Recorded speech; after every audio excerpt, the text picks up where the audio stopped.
Je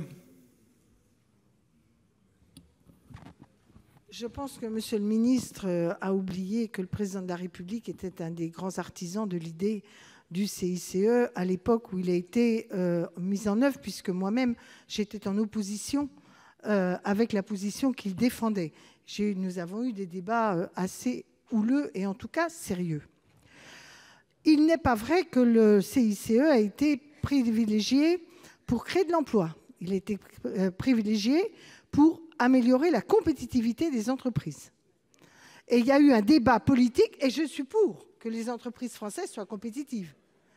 Et il y a eu un débat assez serré sur où et comment devions-nous déployer le contenu du rapport de Gallois, qui effectivement faisait la part belle à la partie dite coût, et nous n'avons quasi rien fait sur la partie hors coût.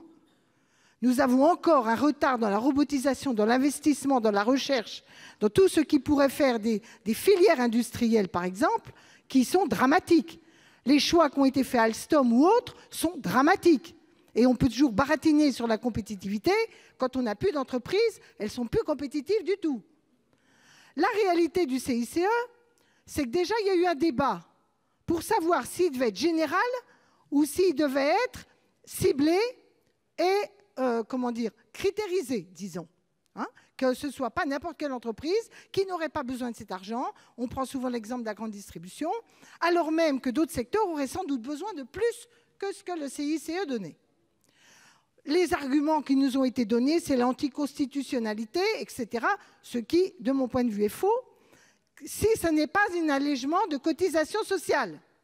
Car le CICE, à partir du moment où c'est un crédit d'impôt, pouvait être conditionné, par exemple, à un accord de branche ou un accord de filière qui justifiait qu'il y avait une amélioration de la compétitivité. Ça n'a pas été le choix.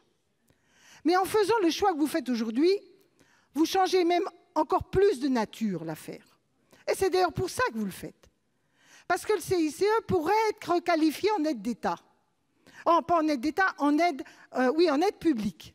C'est-à-dire qu'on pourrait être en situation, puisque c'est un crédit d'impôt et non pas un allègement général de cotisation, le subordonner à des critères et considérer que quand il y a délocalisation, il pourrait, si l'État le voulait, demander une part du remboursement de ces aides.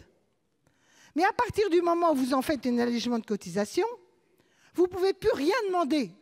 Parce que c'est l'égalité... Pour conclure, chers collègues. À partir de ce moment-là, vous vous définitivement privez de la capacité de demander des contreparties, des critères, des remboursements en cas de délocalisation. Merci.